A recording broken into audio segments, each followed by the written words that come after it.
నమస్తే, welcome to ANN news. ఈరోజు ఆంధ్రప్రదేశ్లో అల్లూరు సీతారామరాజు జిల్లా మారేడుమిల్లిలో జరిగిన ఎన్కౌంటర్లో సిపిఐ మావోయిస్టు నాయకుడు, సెంట్రల్ కమిటీ నాయకుడు, ఆదివాసీ యోధుడు మడావి హిడ్మా చనిపోయినట్టు పోలీసులు ప్రకటించారు. అయితే అది ఎన్కౌంటర్ కాదు. 2 రోజుల క్రితమే అరెస్ట్ చేసి ఆయనతో పాటు ఆయన భార్యను, మిగతా ఇంకొక మొత్తం 6గురిని అరెస్ట్ చేశారు. ఆంధ్రప్రదేశ్లో అరెస్ట్ చేసి పట్టుకెళ్ళి కాల్ చంపారని ఆంధ్రప్రదేశ్ పౌర హక్కుల సంఘం ఆరోపించింది. ఈ నేపథ్యంలో ఈ విషయాలపై మాట్లాడడానికి మనతో సీనియర్ జర్నలిస్టు, విశ్లేషకులు భరద్వాజ గారు ఉన్నారు. నమస్తే అండి. నమస్తే. ఈ హిడ్మా ఎన్కౌంటర్ అని పోలీసులు చెప్తున్న దాని విషయంలో ఆంధ్రప్రదేశ్ పౌర హక్కుల సంఘం అది ఎన్కౌంటర్ కాదు అని చెప్తున్నారు. ఈ విషయంలో మీ అభిప్రాయం ఏంటి? అలాగే హిడ్మా గురించి, అసలు హిడ్మా ఇంత సంచలనం కావడానికి, భారతదేశ వ్యాప్తంగా హిడ్మా అని పేరే సంచలనం కావడానికి కారణం ఏంటి? అంటే హిడ్మా అనేటువంటి పేరుని టార్గెట్ చేశారండి వాళ్ళు. ఎవరిని టార్గెట్ చేస్తారో వాళ్ళ గురించినటువంటి వార్తలు విపరీతంగా స్ప్రెడ్ చేయటం అనేది ఒక వ్యూహంగా రాజ్యం అమలు చేస్తున్నటువంటి ఒక పరిస్థితి. బ్రాండింగ్ పాలిటిక్స్ అనేది భారతీయ జనతా పార్టీ ప్రోగ్రాం. ఈ బ్రాండింగ్ పాలిటిక్స్లో భాగంగా హిడ్మా గురించి రోజు ఒక వార్త సర్క్యులేట్ అవుతోంది. అంటే వాళ్ళు టార్గెట్ చేశారు. ఎట్టి పరిస్థితుల్లోనూ హిడ్మా అనేటువంటి వ్యక్తిని టార్గెట్ చేయాలి, అతన్ని ఎట్టి పరిస్థితుల్లోనూ తొలగించాలి, ఎలిమినేషన్ హత్య చేయాలి అని ఒక ప్రోగ్రాం డిసైడ్ చేసుకున్న తర్వాత అతని గురించిన వార్తలు లేనటువంటి రోజు లేకుండా నడిచింది ఈ రోజు వరకు.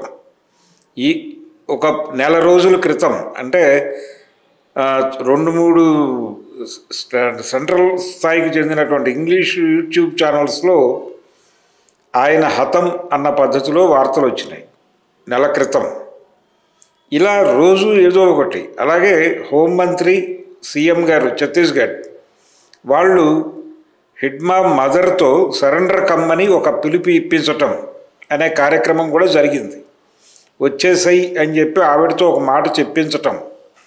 ఇదంతా ప్రోగ్రాం. ఎందుకంటే అతన్ని టార్గెట్ చేస్తున్నాం, మేము ఎలిమినేట్ చేయబోతున్నామని చెబుతూ ఆయన వ్యూహకర్త అని, అనేక దాడులు నిర్వహించాడని, అనేక అంబుష్లలో పాల్గొన్నాడని, అనేక మంది పోలీసుల్ని చంపేశాడని, అనేక సందర్భాల్లో అనేక ప్రభుత్వాస్తులు ధ్వంసమైనాయని, ఆయన చేసినటువంటి విధ్వంసాల గురించి రకరకాల కథలు, అతను ఇక్కడ మాయమైపోతాడు, అక్కడ ఉంటాడు, ఇలా చాలా మార్మికమైనటువంటి మిస్టిక్ కథలన్నీ ప్రచారం చేశారు. ఈ ప్రచారంలో భాగంగా ఆయన చాలా దుర్మార్గుడు, చాలా రూత్లెస్గా వెళ్తాడు అన్న పద్ధతిలో ప్రచారం జరిగింది.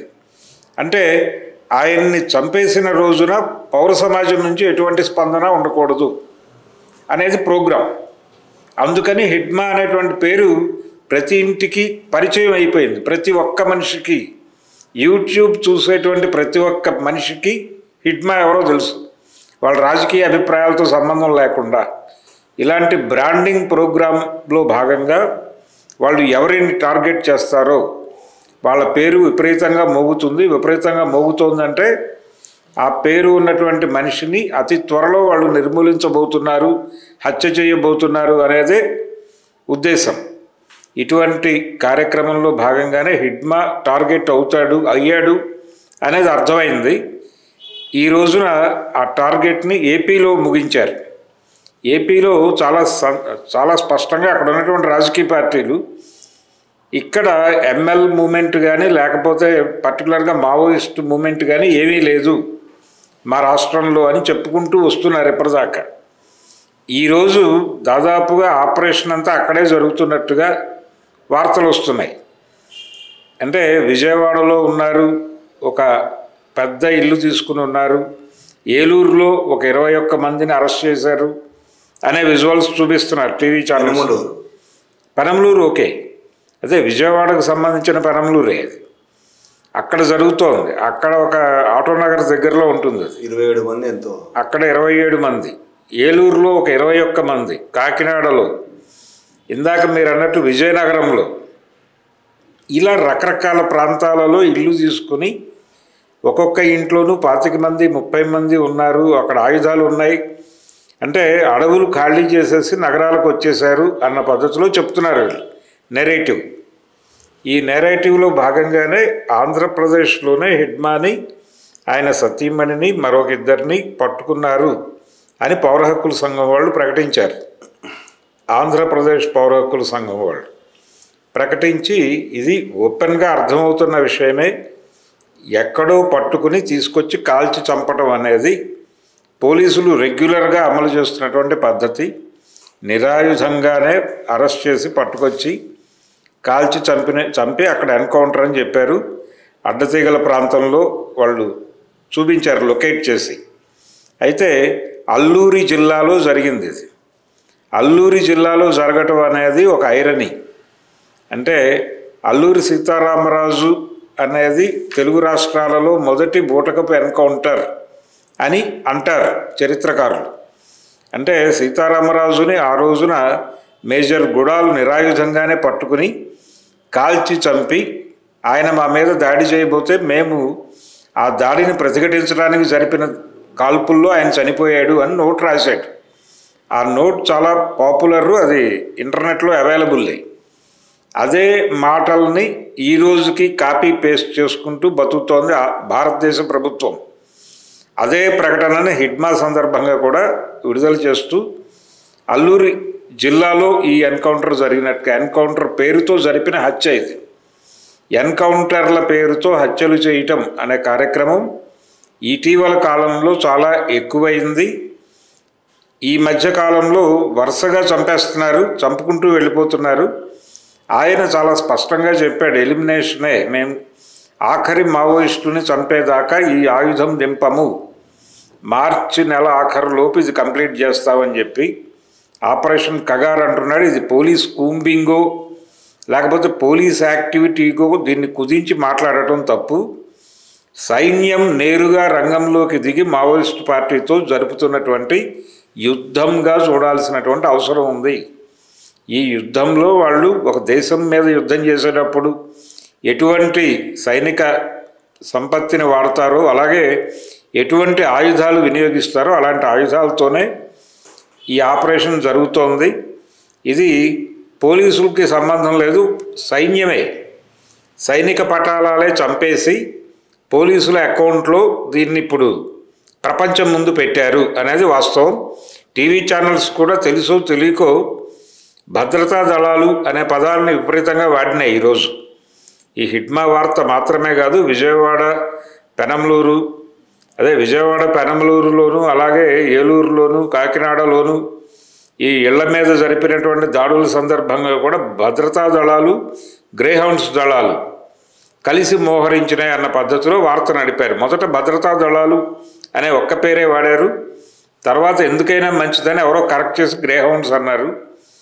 ఈ గ్రేహౌండ్స్ భద్రతా దళాలు ఎవరైనా కావచ్చు అన్న యాంగిల్లోకి తీసుకెళ్ళి గొడవ మొదలు పెట్టేశారు. కానీ సైన్యమే దాడి చేస్తోంది. ఇది సెంట్రల్ గవర్నమెంట్ నుంచి ఆపరేట్ అవుతున్నటువంటి ప్రోగ్రాం. అందులో భాగంగానే ఆంధ్రప్రదేశ్లో ఎన్డీఏ గవర్నమెంటే ఉంది.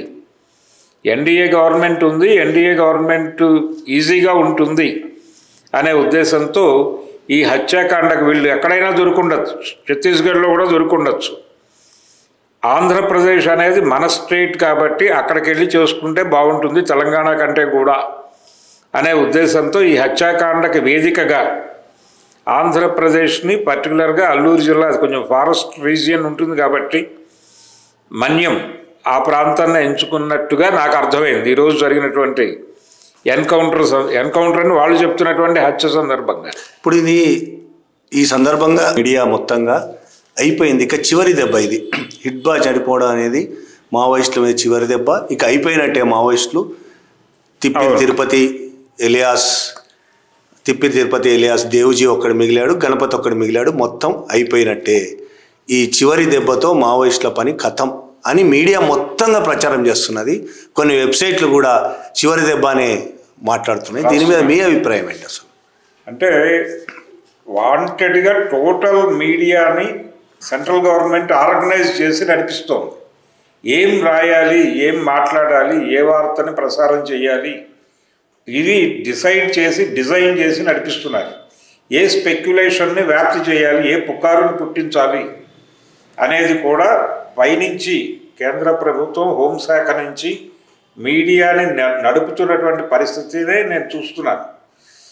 ఎందుకంటే ఇవన్నీ వాంటెడ్గా క్రియేట్ చేస్తున్నవి. ఎక్కడా కూడా ఉద్యమం అనేటువంటి మాట రాకుండా జాగ్రత్త పడుతున్నారు. ఉద్యమము, ప్రజలలో ఉన్నటువంటి చిరాకు, అలాగే దీని పట్ల ప్రజలలో ఉన్నటువంటి అసహనం, ఈ జరుగుతున్నటువంటి హత్యాకాండని సమాజం హర్షిస్తున్నట్టుగా కూడా కొంతమంది యాంకర్లు మాట్లాడేస్తున్నారు. వాళ్ళకి ఇచ్చిన స్క్రిప్టుల్లో అది ఉంది. పర్టికులర్గా ఏలూరులో అరెస్టులు అనే సందర్భంగా అక్కడ ఒక ఛానల్ రిపోర్టర్ P2C చెప్తూ చుట్టుపక్కల జనాలందరూ భయాందోళనలతో ఉన్నారు అని చెప్పి అన్నాడు ఆయన. అని వీళ్ళు దాక్కోవడానికి వచ్చారా, ఇక్కడ ఏదైనా మారణ హోమం సృష్టించడానికి వచ్చారా అని మొత్తం ఆంధ్రప్రదేశ్ అంతా అట్టుడిగిపోతోంది, భయంతో వణికిపోతోంది అన్న తరహాలో ఒక ప్రొజెక్షన్ ఇచ్చేటువంటి ప్రయత్నం చేస్తున్నారు. ఇదంతా కూడా ఆర్గనైజ్డ్ బై సెంట్రల్ గవర్నమెంట్. ఈ వార్తలన్నీ అందుకోసమే పంపిణీ అవుతున్నాయి. ఎవరు ప్రతి ఒక్కరికి ఇన్ఫర్మేషన్ కూడా వాళ్ళే పంపిస్తున్నారు. ఇదిగో బలానా సందులో బలానా ఇంట్లో మేము మరికొద్దిసేపట్లో దాడి చేయబోతున్నాం, మీరు అక్కడ మోహరించండి అని మీడియాకి వాళ్ళే చెప్పి వాళ్ళే హడావిడి క్రియేట్ చేసి ఇది మొత్తం డిజైన్డ్ ప్రోగ్రామ్గా నడుస్తోంది అనేది అర్థమవుతుంది. మీడియా మాట్లాడుతున్నట్టుగా నేను చూడట్లేదు. అది కేంద్ర ప్రభుత్వం మాట్లాడిస్తున్నటువంటి మాటలు మాత్రమే వాళ్ళు మాట్లాడుతున్నారు. ఇండిపెండెంట్ మీడియా అనేది లేదు. అంటే నేనంటుంది వాళ్ళు అంటున్నట్టు నిజంగానే ఇక చివరి దెబ్బ అనేది అయిపోయినట్టేనా ఇక మావోయిస్ట్ పార్టీ పని కానీ ఉద్యమం కానీ? ఈ చివరి దెబ్బ అనేది కూడా వాళ్ళు అనిపిస్తున్న మాటే. కేంద్ర ప్రభుత్వం అనిపిస్తోంది ఆ మాట పదే పదే.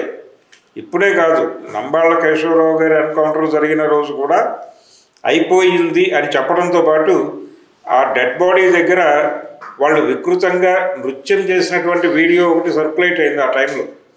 ఆ ఆపరేషన్ నిర్వహించినటువంటి మిలిటరీ అధికారులు వెపన్స్ పైకెత్తి డ్యాన్స్ చేస్తూ ఒక వీడియో చేసి బయటకు విడుదల చేశారు.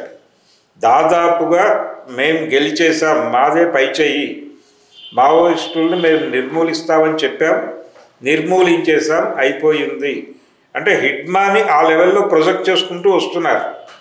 కాబట్టి హిడ్మా ఎన్కౌంటర్లో చనిపోయాడు అనగానే సామాన్య పాఠకుడు కానీ సామాన్య ప్రేక్షకుడు కానీ టీవీ పేపరు కన్జ్యూమ్ చేసేటువంటి ప్రతి ఒక్క వ్యక్తి వాళ్ళ బ్రెయిన్లో ఆటోమేటిక్గా మావోయిజం ఈ దేశంలో ముగిసిపోయిన చరిత్ర అని అనుకునే నేరేటివ్ని వాళ్ళు ఆల్రెడీ గత 6 నెలలుగా బిల్డ్ చేసుకుంటూ వచ్చారు. ఆ బిల్డ్ చేసుకొచ్చినటువంటి నేరేటివ్లో చివరి వాక్యం చెప్పారు ఈరోజు, అయిపోయింది అని. ఈ అయిపోయింది అనే మాట రేపు పొద్దున మళ్ళీ వీళ్ళే రిపీట్ చేసి ఇప్పుడు ఇంకొక మాట సర్క్యులేషన్లో ఉంది. ఈ అరెస్టుల పరంపరలో దొరికిపోయిన వాళ్ళల్లో దేవుజీ ఉన్నాడు అని ఒక ప్రచారం జరుగుతోంది. అంటే ఆల్రెడీ వాళ్ళ దగ్గర ఎవరైనా ఉన్నారా అనేది ఒక సందేహం. అసలు ఈ ఇళ్ల మీద దాడులు ఆంధ్రప్రదేశ్లో వీళ్ళు చెప్తున్నటువంటి పెనమలూరు, లేకపోతే ఏలూరు, కాకినాడ, విజయనగరం, విశాఖపట్నం వీళ్ళు చెప్తున్నటువంటి ఊళ్ళల్లో నిజంగానే ఈ ఇళ్లలో ఉన్నటువంటి వాళ్ళు వీళ్ళేనా అనేది కూడా ఒక అనుమానం. ఆ వెపన్స్ కూడా ఇవేనా అనేది. అంటే వెపన్స్ మనుషుల్ని ఆర్గనైజ్ చేసి పైనుంచి వీడియోలు తీయటం అనేది పెద్ద కష్టమేం కాదు. మేం అరెస్ట్ చేసాం, మా అదుపులో ఉన్నారు అనేది ప్రచారం చేస్తూ రేపో ఎల్లుండో ఇంకొక 2 ఎన్కౌంటర్ వార్తలు విన్నా ఆశ్చర్యం లేదు. కాబట్టి ఇప్పుడు అర్జెంటుగా మేలుకుని పౌర సమాజం మేలుకుని ఈ జరగబోయే హత్యాకాండని ఇప్పుడు అలాగే వాళ్ళ వ్యూహం అర్థమైంది, వాళ్ళ ప్రోగ్రాం ఏమిటనేది స్పష్టంగా అర్థమైంది. కాబట్టి వీధుల్లోకి వచ్చి ప్రభుత్వానికి వ్యతిరేకంగా నిలబడి మావోయిస్టు పార్టీ నాయకత్వాన్ని కాపాడుకోవాల్సినటువంటి అవసరం అయితే ఉంది. ప్రజా సంఘాలు ప్రజలతో కలగలిసి ఒక కార్యక్రమం తీసుకుని బహిరంగ కార్యక్రమంలోకి వస్తే తప్ప ప్రభుత్వం అంటే ప్రభుత్వానికి అర్థం కావాలి, ఇది ప్రజల నుంచి నిరసన వస్తుంది అనే విషయం అర్థం చేయించడం అనేది ప్రోగ్రామ్. అంటే ఎక్కడికక్కడ రోడ్ల మీదకి వచ్చి గొడవ మొదలు పెట్టకపోతే, అంటే వాళ్ళు ఎలాగూ యుద్ధం చేస్తున్నారు, కనీసం ప్రజాక్షేత్రంలో నిలబడి ప్రజలకు అర్థం చేయించడం అనే ప్రోగ్రాం టేకప్ చేయకపోతే ఈ హత్యాకాండ ఇలాగే కొనసాగుతుంది. నా ఉద్దేశంలో ఈ జరుగుతున్నటువంటి అరెస్టులు, ఆంధ్రప్రదేశ్లో వాళ్ళు చూపిస్తున్న ఇళ్ళు, ఇవన్నీ బోటకం అయ్యే అవకాశం కూడా ఉంది. ఇప్పుడు ఈ నేపథ్యంలో వాళ్ళ హిడ్మా ఎన్కౌంటర్ నేపథ్యంలో చాలా కాలంగా నడుస్తుంది. అది కొంతమంది సోకాల్డ్ మేధావులు ఇక అయిపోయిందని మేము ఎప్పుడో చెప్పాము. అసలు మావోయిస్టు పందానే తప్పు, ఆ సాయుధ పోరాట పందా తప్పు, వదిలేసి బయటికి రావాలి అందరూ, అయిపోయిందని ఎప్పుడో మేము చెప్పాము, వినలేదు వాళ్ళు. అందుకనే ఈ పరిస్థితి ఉంది, ఇక ఉండదు మావోయిస్టు పార్టీ అని మేధావులు, సోకాల్డ్ మేధావులు కూడా మాట్లాడుతున్నారు. దాని మీద ఏంటి? సాయుధ పోరాట విరమణ అని ఈయన మన మల్లోజుల వేణుగోపాల్ ఒక ప్రకటన చేశాడు గతంలో. ఆజాద్ అనేటువంటి పేరుతో ఆయన ప్రకటన చేయటము, 20 పేజీల లెటర్ రాయటము, 6 పేజీల లెటర్లు, 2 పేజీల లెటర్లు, ఇలా దశల వారీగా ఆయన దాన్ని ఎస్టాబ్లిష్ చేస్తూ వచ్చాడు. ఈ ఎస్టాబ్లిష్మెంట్ నేపథ్యానికంటే ముందు నుంచే పౌర సమాజంలో ఒక సెక్షన్ నుంచి ఈ రకమైన అభిప్రాయం ఒకటి ప్రచారం జరుగుతోంది. సాయుధ పోరాట విరమణ అని ప్రకటించి బయటకు వచ్చేసి లీగల్గా ఉండొచ్చు కదా, ప్రభుత్వానికి ఒక ప్రతిపాదన చేయాలి, పార్టీయే ప్రభుత్వానికి ఒక ప్రతిపాదన చేయాలి, మేము టోటల్గా ఆయుధాలు అప్పచెప్పేసి లీగల్గా ఉండి రాజ్యాంగ పరిమితుల్లో పనిచేయాలని అనుకుంటున్నాము, మమ్మల్ని అలో చేయండి అని బహిరంగంగా ఒక లేఖ రాస్తే దానికి ప్రభుత్వం అంగీకరించి తీరుతుంది కదా, ఎందుకు ఈ నష్టాలు అని మాట్లాడేస్తున్నారు. అంటే ఆ అభిప్రాయం నిజంగానే ప్రభుత్వానికి ఉంటే ఈ హత్యాకాండకు ఎందుకు ఒడిగడుతుంది? చర్చలకు ఒక ఆఫర్ ఇచ్చున్నారు కదా పార్టీ. ఈ హత్యాకాండ జరుగుతున్నటువంటి క్రమంలోనే నంబాళ్ళ కేశవరావు గారు ఉన్న రోజుల్లోనే ఆయన చాలా స్పష్టంగా ప్రభుత్వంతో చర్చలు జరపాలని మేము ముందుకు వస్తున్నాము, మేము సీజ్ ఫైర్ ప్రకటిస్తున్నాము, మా వైపు నుంచి కాల్పులు జరగవు, మీరు కూడా కాల్పుల విరమణ ప్రకటించి మాట్లాడుకుందాం అన్నప్పుడు బండి సంజయ్ గారు ఏమన్నాడు, ఇక్కడ మాటలు లేవు, మాట్లాడుకోవటాలు లేవు అని చెప్పాడు ఆయన స్పష్టంగా. అంటే ఆ ఆఫర్ని ఎందుకు తిరస్కరించింది అనేది ఆలోచించాలిగా వీళ్ళు. అలా ఎలా తిరస్కరిస్తారు? వాళ్ళు బయటకు మాట్లాడతామంటున్నారు, ఆ చర్చల్లో భాగంగా మీరు ఆ ప్రతిపాదన చేయండి. మీరు ఇంకా ఆయుధాలు పట్టుకుని అడవుల్లో ఉండక్కర్లేదు, మీరు బయటకు వచ్చేసి లీగల్ పద్ధతుల్లో పనిచేయండి, మేము ఎలవ్ చేస్తాము అని ప్రభుత్వంతో ఒక మాట అనిపించగలిగిన పరిస్థితి మీకుందా? ఇక్కడ చంపుతోంది ఎవరు? ప్రభుత్వం చంపుతోంది, ప్రభుత్వం హత్యాకాండ నిర్వహిస్తోంది. మావోయిస్టు పార్టీ నష్టాల్లో ఉంది, నష్టాల్లో ఉన్న వాళ్ళ మీద ప్రెజర్ తీసుకొచ్చి మీరు లొంగిపోండి అని చెప్పి మాట్లాడుతున్నారు తప్ప, ఒక పక్కన వాళ్ళు హత్యాకాండ నిరాఘాటంగా చేసుకుని పోతున్నారు. ఈరోజు జరిగినటువంటి హిడ్మా ఎన్కౌంటర్ మీద కూడా ఈ బ్యాచ్లో నుంచి ఒక్కళ్ళు ఖండిస్తూ ప్రకటన చేయాలి. మీరు ముందు ఖండించండి, కనీసం మీరు సాయుధ పోరాట విరమణ చేయండి అనే ప్రెజర్ పెట్టే క్రమంలో ఒక కామ్రేడ్ని వాళ్ళు తీసుకెళ్ళి కాల్చి చంపేసి హత్య చేస్తే ఆ హత్యని ఖండించలేని పరిస్థితికి వెళ్ళిపోయారు. అంటే టోటల్గా ఈ బ్యాచ్ అంతా కూడా నెమ్మదిగా ఒక క్రమంగా స్టేట్గా మారిపోయినటువంటి పరిణామం. అదేదో సినిమాలో డైలాగ్ ఉంటుంది, చంద్రముఖిగా మారుతున్నటువంటి అని. అలా రాజ్యంగా మారిపోతున్నటువంటి స్వభావాలు బయటపడుతున్నాయి వీళ్ళందరిలోనూ. ఏ ఒక్కరూ కూడా అంటే మావోయిస్టు పార్టీ పందా మార్చుకోవాలి, మావోయిస్టు పార్టీ ఆలోచన విధానం సరికాదు అని మాట్లాడుతున్న వాళ్ళెవ్వరూ కూడా ఈరోజు ఒక ఖండన ప్రకటన చేయలేదు, ఒక్క ఖండన ప్రకటన. ఈరోజు కూడా వాళ్ళు ఉపన్యాసాలే చెప్తున్నారు, ఈరోజు కూడా వాళ్ళు పాఠాలే చెప్తున్నారు. మేము ఎప్పుడో చెప్పాం ఇలాంటివి జరుగుతాయని, మీరు వినటం లేదు అని ఇప్పటికీ మాట్లాడుతున్నారు. ఓకే, మీరు చెప్పారు, వినలేదు, బాగానే ఉంది.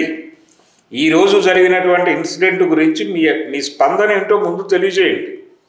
మీకు దుఃఖం కలిగి ఉండాలి కదా, దుఃఖాన్ని పంచుకోండి, పోనీ సమాజంతో పంచుకుని మాట్లాడండి. ఇదివరకు అలా జరిగేది. ఇదివరకు రోజుల్లో కూడా ఇలాంటి ప్రతిపాదనలు చేసిన వాళ్ళు జరిగిన సంఘటన మీద ముందు మాట్లాడేవాళ్ళు. అసలు ఎవరు హత్యలు చేసుకుంటూ వెళుతున్నాడు, ఎవరిని ఆపాలి? వాళ్ళతో కదా మీరు మాట్లాడాల్సింది. గతంలో చర్చలు జరగాలి అని శంకరన్ గారు అనుకున్నప్పుడు పొత్తూరు వెంకటేశ్వరరావు, శంకరన్ వీళ్ళందరూ కలిసి కూర్చుని వాళ్ళతోనూ వీళ్ళతోనూ చర్చలు జరిపారు.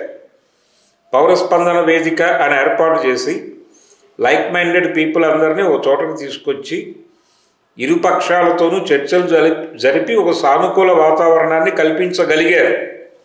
మీరు అసలు ప్రభుత్వంతో మాట్లాడరు, ప్రభుత్వం జోలికి వెళ్ళరు, ప్రభుత్వం చేస్తున్న వాటిని ఖండించరు. ఖండించకుండా కేవలం మావోయిస్టు పార్టీని సరెండర్ అవ్వట్లేదు, నువ్వు సరెండర్ కాకపోవడం వల్లే ఇదంతా, నువ్వు లొంగిపోకపోవడం వల్లనే ఇదంతా అని శాపనార్థాలు పెట్టుకుంటూనే వెళ్తారా? ఎంతకాలం పెడతారు ఇలాగా? అంటే నేను అడిగేది, ఇక వీళ్ళు అంటున్నారా పక్కన పెడితే, ఈ దీర్ఘకాలిక ప్రజాయుద్ధ పందాకి కాలం చెల్లినట్టేనా? వీళ్ళు మాట్లాడుకోవచ్చు ఈ జరుగుతున్న ఎన్కౌంటర్ల నేపథ్యంలో. దీర్ఘకాలిక సాయుధ పోరాటానికి కాలం చెల్లింది అనేటువంటి మాటే తప్పండి. నేను ఒకటే అడుగుతున్నాను, ఎవరు నిరాయుధంగా ఉన్నారు ఈ దేశంలో, ఈ ప్రపంచంలో ఎవరు నిరాయుధంగా ఉన్నారు? ఒక్కొక్క ఎమ్మెల్యే దగ్గర ఎనీ ఎమ్మెల్యే మీరు సడన్గా వెళ్ళి ఆ ఇంటి మీద దాడి చేసి వెతికితే లైసెన్స్ లేని ఆయుధాలు కనీసం 10 దొరుకుతాయి. ఎవరూ నిరాయుధంగా లేరు ఈ ప్రపంచంలో, అందరూ సాయుధంగానే ఉన్నారు. సాయుధంగానే బెదిరింపు చర్యలు జరుగుతున్నాయి, సాయుధంగానే పంచాయతీలు జరుగుతున్నాయి. ఇవన్నీ సాయుధంగా జరుగుతూ ఒక్క మావోయిస్టులు మాత్రమే నిరాయుధం కావాలి అని కోరటం. సమాజంలో జరుగుతున్న హింస గురించి వీళ్ళెవరూ మాట్లాడరు. మార్కెట్ ఎకానమీ క్రియేట్ చేస్తున్నటువంటి హింస గురించి వీళ్ళు ఎప్పుడూ స్పందించరు. ఈ పరిస్థితిని తీసుకొచ్చినటువంటి ప్రభుత్వం గురించి వీళ్ళు ఎప్పుడూ మాట్లాడరు. ఈ విధానాలు మారాలి అని చెప్పి లిబరలైజ్డ్ ఎకానమీ వల్ల జరుగుతున్నటువంటి నష్టాలు ఇవి అని వీళ్ళు ఏ ఒక్కరోజు మాట్లాడిన పాపాన పోలేదు. ఇదేది మాట్లాడకుండా కేవలం లీగలైజ్ అయిపోతే ఏం జరుగుతుంది? ఒకవైపు ఎన్నికల వ్యవస్థ డొల్లతనాన్ని రాహుల్ గాంధీ రోజుకి 10 సార్లు చెప్తున్నాడు, ఓట్ చోరీ అని. ఓకే, ఓట్ చోరీ జరుగుతోంది. మనకు బీహార్ ఎన్నికల్లో స్పష్టంగా తాంత్రిక పద్ధతుల్లో వాళ్ళు గెలుపు సాధించారు అనేది అర్థమైంది. ఒకటేమో విస్పరింగ్ క్యాంపెయిన్ చేస్తారు, గుసగుసల ప్రచారం. రెండో వైపు యంత్రాలను మేనేజ్ చేస్తారు. ఈ 2 పనులు చాలా స్పష్టంగా జరుగుతున్నాయనేది బీహార్ ఎన్నికల్లో అర్థమైపోయింది. అంటే లాలూ ప్రసాద్ యాదవ్ పార్టీని విపరీతంగా కుదించారు గత ఎన్నికలతో పోలిస్తే. సగానికి సగం కుదించటం అనేది ఎవరు ఎక్స్పెక్ట్ చేయనటువంటి ఫలితం అది. కాబట్టి అక్కడ మేనేజ్మెంట్ జరిగింది అనేది ప్రపంచం మొత్తానికి తెలిసినప్పటికీ ఎవరు మాట్లాడలేని పరిస్థితి. రెండో వైపు ఎన్నికల వ్యవస్థ డొల్లా అని తెలియని తర్వాత బయట ఎవరూ కూడా మాట్లాడలేనని, ఏ విషయం మీద కేంద్ర ప్రభుత్వం మీద మాట్లాడే పరిస్థితుల్లో ఏ ఒక్క పార్టీ కూడా లేదు, ఉంచట్లేదు. మాట్లాడితే టార్గెట్ అవుతారు, టార్గెట్ అయిపోతాము అనే భయం చొప్పున మాట్లాడట్లేదు. టెర్రరైజ్ చేయటం, అణచివేత విధానాలు.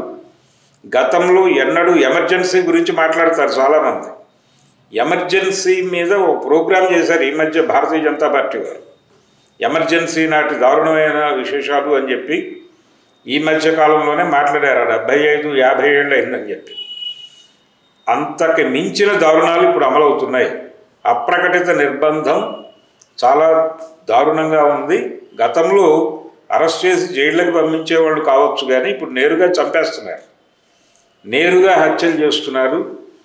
భయంతో జనాలు వణికిపోతున్నారు. ఏది కూడా బహిరంగంగా మాట్లాడటానికి ఎవరికి గొంతు పెగలని పరిస్థితి.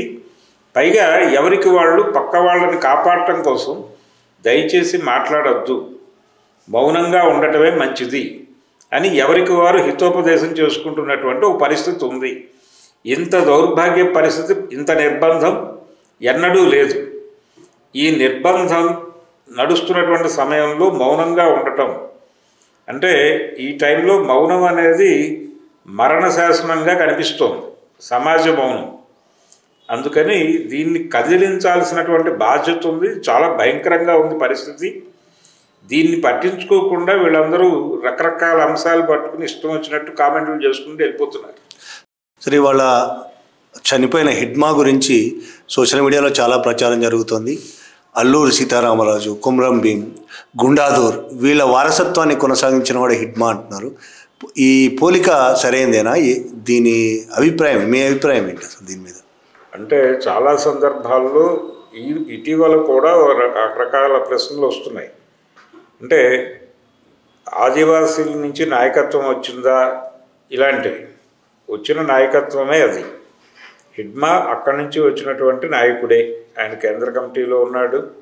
ఆయన గొప్పతనం గురించి, ఆయన చేసినటువంటి యాక్షన్స్ గురించి, ఆయన క్యాపబిలిటీ గురించి విపరీతంగా స్టేట్ ప్రచారం చేసింది. కానీ అది ఆయన్ని ప్రజల మనసుల్లో వికృతంగా చిత్రీకరించడానికి జరిపినటువంటి ప్రచారం. కానీ ఆయన ఒక కమిటెడ్ లీడర్, తనకు అప్పచెప్పిన బాధ్యతల్ని సక్రమంగా క్రమశిక్షణతో నిర్వహించినటువంటి ఒక సైన్యాధ్యక్షుడు. కంపెనీ వన్కే ఆయన ప్రధానమైనటువంటి నిర్ణేత అనేది ఈ రోజున వాళ్ళు చెప్తున్న మాట నిజమే. అంటే ఆయనని నిర్మూలించటం, ఆయన్ని టార్గెట్ చేసి ఆయన్ని తొలగిస్తే ఉద్యమాన్ని దాదాపుగా అణిచివేసినట్టే అని కేంద్ర ప్రభుత్వం భావించిందంటే ఆయన ఎంత దీక్షతో పనిచేస్తున్నాడో మనకి వాళ్ళు ఇంతకాలం జరుపుతున్నటువంటి ప్రచారం రీత్యా కూడా అర్థమైంది. ఆయన కమిట్మెంట్ ఏంటనేది. అటువంటి అంకిత భావం ఉన్నటువంటి నాయకుడు. ఆయన ఆదివాసీల నుంచి వచ్చాడు.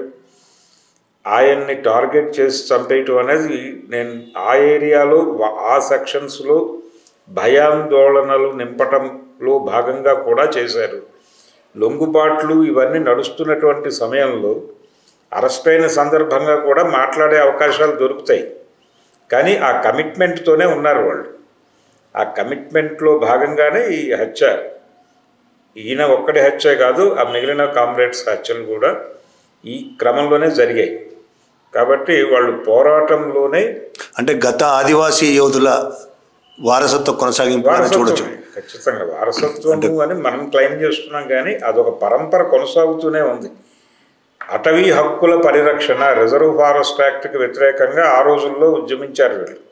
అల్లూరు సీతారామరాజు వీళ్ళందరూ, కొమరం భీం, గుండాదూర్. కాబట్టి ఇప్పటికి అడవులు పరాయీకరణ చెందుతున్న సందర్భానికి వ్యతిరేకంగా యుద్ధం చేస్తున్నారు వాళ్ళు. ఆ యుద్ధంలో పాల్గొన్నటువంటి ఒక నాయకుడిని ఈ రోజున హత్య చేసింది కేంద్ర ప్రభుత్వం కార్పొరేట్ల కోసం. అంటే లిబరలైజ్డ్ ఎకానమీ దేశంలోకి ప్రవేశించిన తర్వాత ఒక కథ ప్రచారంలోకి వచ్చింది ఆ టైంలో. అంటే ఈ దేశం నుంచి బ్రిటిష్ వాళ్ళు వెళ్ళిపోయారు. ఆ రోజుల్లో అల్లూరు సీతారామరాజుని హత్య చేసినటువంటి మేజర్ గుడాల్ వృద్ధుడైపోయి ఈ లిబరలైజ్డ్ ఎకానమీలో ఆయన మనవడు ఒక కార్పొరేట్ కంపెనీకి చైర్మన్ అయ్యి తూర్పుగోదావరి జిల్లా ఫారెస్ట్ ఏరియాలో ఆయన తన మైనింగ్ కాంట్రాక్ట్ తీసుకుని ఇక్కడికి వస్తూ, తాత నీకు తెలుసు కదా ఆ ప్రాంతం అంతా అని చెప్పి తీసుకొస్తే ఆయన ఆ ప్రాంతం చూస్తూ సీతారామరాజును తను చంపేసిన జ్ఞాపకాలు అవన్నీ మెమరైజ్ చేసుకుంటూ ఉంటాడు అన్న పద్ధతిలో ఒక కథ ఆ రోజుల్లో ప్రచారం జరిగింది. అదే జరుగుతోంది ఇప్పుడు ఈ జరుగుతున్న ఎన్కౌంటర్లు, హిడ్మా కావచ్చు, వాళ్ళ అరెస్టులు అంటున్నారు. వీటి నేపథ్యంలో ఉద్యమం, సాయుధ పోరాటం, మావోయిస్ట్ పార్టీ కొనసాగిస్తున్న సాయుధ పోరాటం ఉద్యమం ముందుకు పోతుందా, కొనసాగుతుందా, లేకపోతే అందరూ వచ్చేసే అవకాశం ఉందా? వచ్చేయటమా ఉండటమా అనేది పార్టీ నిర్ణయం తీసుకుంటుందండి. ఆ నిర్ణయాన్ని ఇన్ఫ్లుయెన్స్ చేస్తూ నడుపుతున్నారు వీళ్ళు. ఆ ఇన్ఫ్లుయెన్స్ చేయటం అనేది కరెక్ట్ కాదు. వాళ్ళు సాయుధ పోరాట పంథ కొనసాగి తీరుతుందంటే వాళ్ళ ఆయుధం పట్టుకునే కదా చంపుతోంది. చంపుతున్నప్పుడు నిరాయుధంగా వాళ్ళ ముందు నిలబడి చచ్చిపోవటం ఏమిటి అంటే, వీళ్ళు ఏం చేస్తున్నారంటే మీరు పోరాటం చెయ్యలేరు, మీ వలన కాదు, ప్రస్తుతం ఎవరి వల్ల కాదు అనేటువంటి ఒక ప్రచారం చాలా ఉధృతంగా చేస్తున్నారు. టెక్నాలజీ పెరిగిపోయింది, ఎవడు హైడ్ అవ్వలేడు, ఎవడు ఎక్కడా దాక్కునే పరిస్థితి లేదు, వాళ్ళ దగ్గర ఉన్నటువంటి ఆయుధాలు, సాంకేతికత ఇవెవరిని బతకనివ్వవు, కాబట్టి మీరు సరెండర్ అయిపోయి సాధారణ జీవితంలోకి వచ్చేయండి అనే మాట చెప్పడానికి ఇది ఊతంగా తీసుకుంటున్నారు. కానీ ఆ పరిస్థితి ఏం లేదు, ఆ పరిస్థితి ఏం ఉండదు. సాయుధంగా ఇదివరకు ఎన్నడూ లేనంత సాయుధంగా పాలక వర్గాలు ఉన్నప్పుడు ఇక్కడ నిరాయుధంగా ఉండటం అనేది కుదరదు. అది వాంటెడ్గా ఉద్యమాన్ని చంపేసేటువంటి ప్రయత్నం. ఇది ఉద్యమ లొంగుబాటుగా మాట్లాడుతున్నారండి, పార్టీ లొంగుబాటు కాదు. ఉద్యమం లొంగుబాటు కోరుకుంటున్నటువంటి వాళ్ళందరూ లొంగుబాటు ప్రస్తావన చేస్తున్నారు.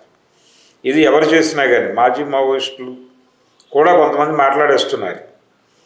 లొంగుబాటు అనేదాన్ని ఒక సిద్ధాంతంగా మార్చి మాట్లాడేస్తున్నారు.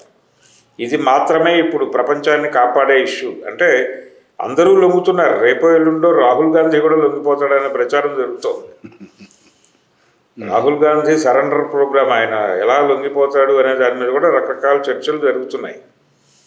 అందరూ సరెండర్ అవటం, ప్రతి ఒక్కళ్ళని లొంగుబాటు ధోరణిలోకి తెచ్చుకోవడంలో భాగంగా, ఒక నేరేటివ్ని బిల్డ్ చేయడంలో భాగంగా సాయుధ పోరాటం అనేది ఇర్రెలవెంట్, ప్రస్తుత సమాజానికి పనికిరాని టానిక్కు. ఇందాక బండి సంజయ్ మాట్లాడుతూ కొంత హాస్యాస్పదం కూడా కావచ్చు, కానీ బయట ఉన్న పట్టణాల్లో ఉన్న అర్బన్ మావోయిస్టుల మాటల వలలో పడి మీరు ఆ అడవుల్లో ఉండకండి అని బండి సంజయ్ పిలిపించారు. అంటే బయట ఉండే మావోయిస్ట్ అభిమానుల వల్ల వాళ్ళు పోరాటం చేస్తున్నారనే మాట. కొంతమంది మాట్లాడుతున్నారు, బయట ఉండే మావోయిస్టు అభిమానులు వాళ్ళని చచ్చిపోమంటారా సాయుధ పోరాటం కొనసాగించి, ఆ విధమైన మాటలు కూడా మాట్లాడుతున్నారు. ఇప్పుడు సరెండర్ అయినటువంటి వాళ్ళల్లో మెజారిటీ ఎవరున్నారో చూస్తే అర్థమవుతుంది. ఆసన్న గారి వెనకాల వచ్చిన వాళ్ళు కావచ్చు, వేణుగోపాల్ వెనకాల వచ్చిన వాళ్ళు కావచ్చు, వాళ్ళందరూ కూడా ఆదివాసీలే. వీళ్ళు మాత్రమే, ఎవరో కొద్దిమంది మాత్రమే మైదాన ప్రాంతాల వాళ్ళు ఉన్నారు అక్కడ. ఈయన చెప్తున్నటువంటి పట్టణవాసులే వాళ్ళు. ఆ పట్టణవాసులు తిరిగి పట్టణాలకే చేరారు, ఆదివాసులు తిరిగి అడవికే చేరారు. వాళ్ళు ఇక్కడ తుపాకీ అప్పచెప్పారు, కానీ అక్కడికి వెళ్ళిన తర్వాత ఏదో ఒక ఆయుధం లేకుండా వాళ్ళ జీవితం గడవదు. వాళ్ళు సాయుధంగానే తిరిగి అడవిలోకి చేరిపోయారు. కాబట్టి రేపు పొద్దున ఏదైనా వాళ్ళ మీద, వాళ్ళ జీవితాలకి వినాశనం, చచ్చిపోతామనే పరిస్థితి వచ్చినప్పుడు, ప్రతిఘటించి తీరాల్సిన సందర్భం వచ్చినప్పుడు ఖచ్చితంగా వాళ్ళు వాళ్ళ దగ్గర ఉన్నటువంటి ఆయుధాలతో తిరుగుబాటు ప్రకటించి యుద్ధం చేసి తీరుతారు అనేది వాస్తవం. యుద్ధం వాళ్ళ జీవితంలో ఉంది, వాళ్ళు యుద్ధం చేస్తారు. ఈ మైదానం వాళ్ళు లొంగిపోతారు, వచ్చేస్తారు, ఏదో పనుల్లోకి వెళ్ళిపోతారు, వాళ్ళ జీవితాల్లోకి వాళ్ళు వెళ్ళిపోతారు. కానీ సరెండర్ అయిన వాళ్ళలో మెజారిటీ జనం తిరిగి యుద్ధంలోకి వెళ్ళారు అనే వాస్తవం అర్థం కావట్లేదు బండి సంజయ్కి. అర్థం కాక ఈ పిచ్చి మాటలన్నీ మాట్లాడుతున్నాడు. నగరాల్లో వాళ్ళు చెప్తే అడవిలో యుద్ధాలు జరుగుతాయనేది ఏ మాత్రము వాస్తవం తెలియనటువంటి, అంటే కనీసపు ప్రపంచం పట్టించుకున్నటువంటి బ్రెయిన్లో నుంచి వచ్చిన మాట. అది తప్పు, బూటకం కూడా. థ్యాంక్ యూ అండి భరద్వాజ గారు. Thank you very much. Thank you.